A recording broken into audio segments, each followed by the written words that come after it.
dans cette dernière vidéo pour vous aider à booster vos neurones. La couleur des aliments qu'il fallait deviner, c'était la couleur rouge. Donc tous les aliments de couleur rouge en général vont en fait apporter des substances qui vont vous aider à fluidifier votre sang dans les vaisseaux et donc d'améliorer évidemment l'apport de nutriments aux cellules. Donc c'est assez intéressant justement quand on veut booster ses neurones. Donc les aliments de couleur rouge, évidemment il y a les fruits, donc fraises, mûres, framboises, groseilles. Les légumes, il y a évidemment le chou rouge, la betterave, la tomate. Et puis il y a aussi le vin évidemment, donc de limiter à 1 ou 2 petits verres maximum, puisqu'ils vont évidemment contenir aussi ces substances, donc ça peut être toujours intéressant. Évidemment l'apport d'alcool est à modérer, hein, ça c'est certain. Donc en tout cas, axez votre alimentation notamment sur des aliments qui sont de couleur rouge, donc au niveau des fruits et des légumes notamment. Donc je vais récapituler un petit peu tout ce que je vous ai conseillé pour justement vous aider à booster vos neurones. Donc en premier lieu, nous avions parlé des boissons, donc de commencer le petit déjeuner par un jus d'orange pressé pour apporter de l'eau puisque le cerveau est composé à 80% d'eau. Et puis pour l'apport en vitamine C évidemment de l'orange pressée. Dans la journée de penser à bien boire, de choisir des eaux riches en magnésium puisque ça va aider évidemment à l'équilibre nerveux.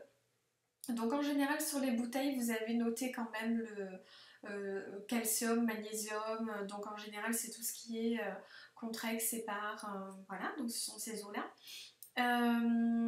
Au niveau du café, oui, je vous avais conseillé de ne pas dépasser 2 tasses par jour puisque le café va en fait vous permettre de vous éveiller mais ça ne va pas augmenter vos performances et puis ça peut vous empêcher ensuite d'avoir un bon sommeil.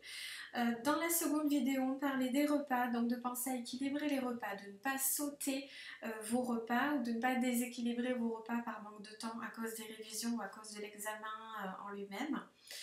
Donc d'avoir des repas complets avec des protéines et des féculents le midi et le soir, en préférant les féculents non raffinés, donc plutôt tout ce qui est pâtes au blé complet, riz complet, les légumes secs, etc.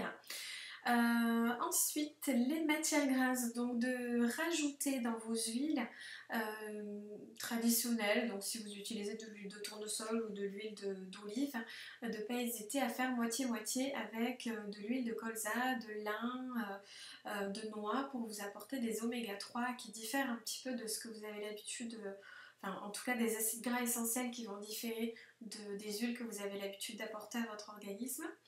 Et puis également au niveau du poisson, d'apporter 3 fois du poisson dans la semaine, notamment 2 fois du poisson gras.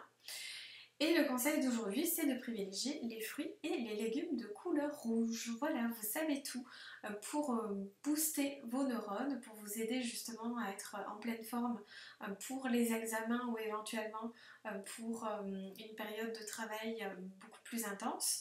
À partir de la semaine prochaine, donc pour tout le mois de juin, nous parlerons, je vous donnerai des astuces contre la rétention d'eau, donc très importante notamment pour beaucoup de femmes qui sont concernées avec l'approche des fortes chaleurs.